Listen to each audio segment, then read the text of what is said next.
ভারতের সাংবাদিক রক্তিম দাস সম্প্রতি রিপাবলিক বাংলা চ্যানেলে বাংলাদেশের রাজনীতির মাঠ নিয়ে মত প্রকাশ করতে গিয়ে বলেন, আওয়ামী লীগের সঙ্গে যৌথ মঞ্চ করে ইউনূসকে সরাতে মাঠে নামতে বাধ্য হবে বিএনপি।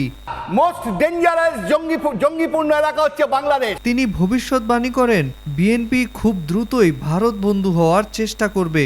রক্তিম দাস বলছেন, যতদিন যাবে বিএনপি যেভাবে আজকে ভারত বিরোধিতা করছে ঠিক সেইভাবেই বিএনপি ভারত বিরোধিতার জায়গা ছুঁড়ে ফেলে দিয়ে ভারতের কাছে আসতে চাইবে।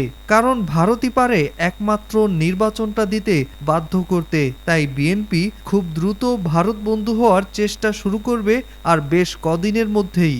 তিনি আরও বলেন, বিএনপি যত আওয়ামী লীগ বিরোধিতা করুক না কেন, যখন তারা একক প্রচেষ্টায় ইউনূসকে সরাতে পারবে না, তখন কিন্তু আওয়ামী লীগের সঙ্গে যৌথ মঞ্চ করে ইউনূসকে সরাতে রাস্তায় নামতে বাধ্য হবে। ইউনূসকে সরাতেই হবে, কারণ বিএনপি আফটার অল একটা গণতান্ত্রিক দল। তারা রাজনীতি করতে চায়, তারা বাংলাদেশে ক্ষমতায় আসতে চায়। এদিকে সরকারের মধ্যেই কোনো গোষ্ঠী নির্বাচন বিলম্বিত করতে সক্রিয় হয়েছে এমন আশঙ্কা বিবেচনায় নিয়ে ডিসেম্বরেই নির্বাচনের জন্য সরকারের ওপর চাপ তৈরির জন্য সব দলকে এক জায়গায় আনতে কাজ শুরু করেছে বিএনপি।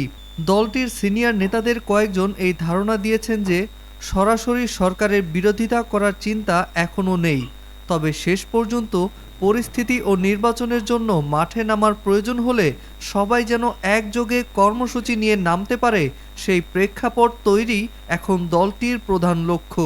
মোহাম্মদ নাজমুল হাসান পুলক, আজকের বাংলা নিউজ ডেস্ক।